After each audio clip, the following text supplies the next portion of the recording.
Segundo vídeo da nossa aula de teologia missiológica. Esse vídeo está sendo gravado para os alunos da Escola Convergência, aonde a entidade mantenedora é a Aminter. Vamos hoje estudar mais um pouquinho e falar sobre teologia bíblica de missões. A teologia bíblica de missões, ela nos traz a certeza e a esperança que Deus tem um plano ainda salvífico para tirar desta massa de caído alguns eleitos para a sua salvação. A ideia missionária do Antigo Testamento. A Gênesis, o começo desta ideia. Quando Deus cria o homem, em Gênesis, capítulo de número 1, versículo de número 28, ele vai declarar: e ele lhes disse: sejam frutíferos, multipliquem e reabasteçam a terra. Deus, então, quando ele cria o homem, ele cria num aspecto que o homem pudesse povoar a terra. Para que o homem pudesse povoar a terra, Deus então dá toda a possibilidade para que o mesmo assim o fizesse. Esta possibilidade vai destinar o homem a um sentido muito claro, que é de glorificar esse Deus em toda a face do globo terrestre. É para isto que Deus cria o homem. Deus cria o homem com o propósito de o glorificá-lo. Por isto que o homem, ele é a coroa da criação. Em Gênesis, capítulo de número 9, versículo de número 1, vimos, que Deus ele vai trazer a Noé também um grande significado para repovoar esta terra que tinha sido dissolada mediante ao dilúvio. Deus, ele sempre vai trazer a difusão do pensamento do homem ir até os confins da terra, para que o seu nome venha a ser sempre lembrado perante o homem. Isto não é um favor para Deus, ao contrário, quando nós lembramos do nome de Deus, isso é um favor para o próprio homem. No entanto, por incrível que pareça, a história dos homens, criaturas de Deus, desde então, tem sido um esforço longo e persistente, de forma ignorante e voluntária, para fugir ou frustrar o propósito divino que é tão claro e estabelecido por Deus, que é que este homem viva eternamente com ele. Mas o homem, mediante a muitas invenções, busca então outros caminhos. Esses caminhos vão fazer com que o homem possa, de uma maneira tão singular, se distanciar de Deus. Se distancia daquele que é a esperança para a sua salvação. Se distancia daquele que é o único que pode estender as mãos para poder salvá-lo. No entanto, pelo incrível que pareça, a história dos homens, criatura de Deus, desde então tem sido um esforço longo e persistente, de forma ignorante, para que desta forma ele não possa mais compreender o que Deus tem chamado para ele. Vimos isso ilustrado de maneira tão grande na construção da Torre de Babel. A Torre de Babel é um projeto do homem para que o nome do próprio homem pudesse assim alcançar fama na terra. O homem, então, nesse aspecto, se mostra totalmente corrompido. Ao invés de reestabelecer após o dilúvio um contato com Deus e fazer um nome de Deus grande, o homem deseja fazer o seu próprio nome grande. Isso vai totalmente contrário ao propósito de Deus nesse mundo, mostrado lá na carta paulina aos Filipenses, capítulo de número 2, ao versículo de número 11, que diz,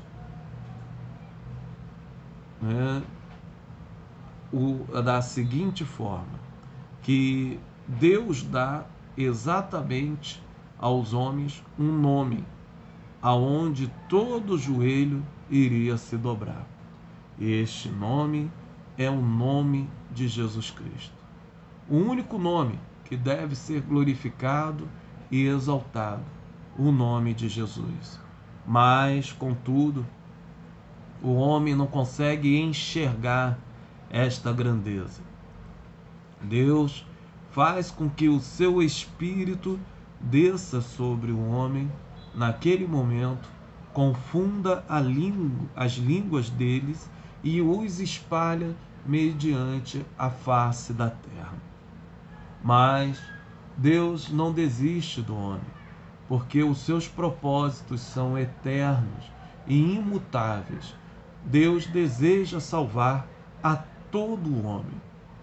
Então, em Gênesis, capítulo de número 12, versículo de número 13, na comissão de Abraão, ele então vai trazer um pacto abraâmico à humanidade. Ele diz: em ti serão abençoadas as famílias da terra. É interessante, porque como que em Abraão poderia ser abençoada todas as famílias da terra?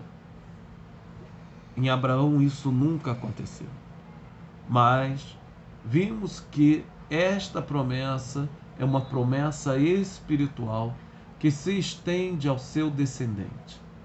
Ao estender ao seu descendente, ela apontará exatamente para Jesus Cristo. Em Jesus, todas as famílias da terra são abençoadas. Para o professor Carver, ele, ao comentar essas palavras, ele vai dizer: eles não devem esquecer que toda a terra é dele e de todo o seu povo. Se ele levar essa tribo ao seu coração durante um tempo, não é para esquecer o resto, mas para fazer o resto. Seu objetivo é que Israel o sirva como o reino de sacerdote, uma nação designada para o serviço profético. Mas quando o sacerdote e o profeta são uma nação, o povo para quem eles ministram e a quem profetizam são as outras nações.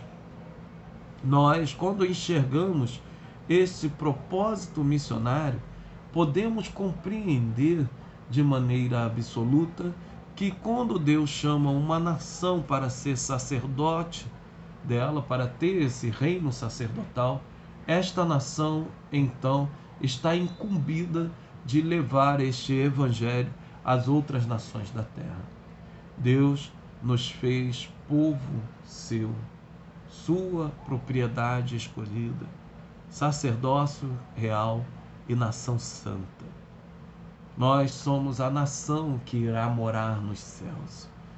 E por este motivo, como nação, devemos então testemunhar a glória de Deus às outras nações da terra. E é por isso que podemos enxergar de maneira tão grandiosa que as nações da terra poderão alcançar a graça de Deus. Quando enxergamos alguns exemplos também nas Escrituras Sagradas dos patriarcas ou de homens que assim foram chamados e vocacionados por Deus, podemos ver um Deus que manifesta a sua grandeza para que o homem possa então, ali naquele momento, enxergar a esperança para a sua vida. Vimos o chamamento de Abraão, e Abraão ele também foi um exemplo de missionário, quando enxergamos principalmente 2 pontos em Gênesis capítulo 14, do versículo 1 ao 16, que fala o ataque contra o rei Quedorlaomer, e depois em Gênesis capítulo de número 18, versículo 22 ao 23, que é onde ele vai interceder por Sodoma, né? Ele vai interceder por Sodoma, e ali ele intercede a ponto de chamar, né, a salvação para Abraão e para Ló e as suas 2 filhas. Esse espirro me desconcentrou aqui. São exemplos finos de missionários, aonde que eles podem atuar no campo. Vimos também José no campo missionário, no Egito, chamado ali, com a sua expertise, ele pôde, então, de uma maneira tão grande, levar alimento para todas as nações da terra, demonstrando exatamente que Deus é um Deus que, quando estabelece ao missionário, ele não estabelece apenas no plano espiritual, mas também no plano social, como o missionário pode assim tratar ali naquele local. Em outros grandes exemplos, vimos também Moisés, mas, contudo, podemos notar de uma maneira muito clara quando existe a gentia, né, a viúva gentia de Zarefa, que ela é escolhida por Deus para abrigar e alimentar o servo Elias durante um período de fome. Outro exemplo missionário, pois Deus sempre provê para o seu missionário o seu sustento. Vimos também aquela serva tão ingênua, uma criada judíaca, de maneira tão clara, falando da palavra de Deus a Naamã, quando anuncia em 2 Reis, capítulo de número 5, aonde o ministério de Eliseu ali pôde ser manifesto através da glória de Deus para ele. Vimos o exemplo, né, da benevolência de Deus concernente ao seu povo no livro de Esther, que é uma história missionária fascinante. Deus, naquele momento, usa Esther como se fosse uma missionária, e podemos ver principalmente no livro de Esther, capítulo 5, versículo 2, a sua decisão de se arriscar para salvar o seu povo. Isto é um intuito missionário. O missionário se arrisca para poder evangelizar aqueles que estão diante, né, da perdição eterna, diante daquilo que pode transformá-los, né, em pessoas, em salvação clara, né, para Deus. Então, vamos parar aqui no livro de Esther, no 2º vídeo, e no 3º vídeo estaremos nos direcionando para os livros de Salmos. Que Deus abençoe em nome de Jesus.